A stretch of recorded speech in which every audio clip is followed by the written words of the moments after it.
ఆదికాండము 2వ అధ్యాయము 17వ వచనం మనము చదివితే,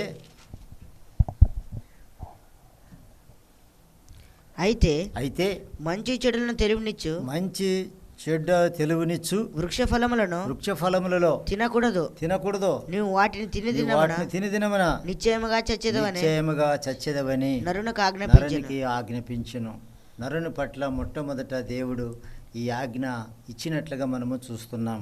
ఇది ఒక మన పితరునికి, దేవునికి కుమారుడైనటువంటి ఆదాము గారికి ఇదొక పరీక్ష అనే విషయాన్ని కూడా మనము గమనించాలి. అందుకే తినవద్దనే ఫలాన్ని మన ఆది దంపతులు అవ్వ ఆదాములు ఏం చేశారో అదే ఆదికాండము 3వ అధ్యాయము 6వ వచనములో స్త్రీ ఆ వృక్షము ఆహారమునకు మంచిదియు కన్నులకు అందమైనదియు వివేకమిచ్చు రమ్యమైనదియు యుండుట చూచినప్పుడు ఆమె దాని ఫలములలో కొన్ని తీసుకొని తిని తనతో పాటు తన భర్తకు ఇచ్చెను. అతడు కూడా తినెను. ఇది పరీక్ష.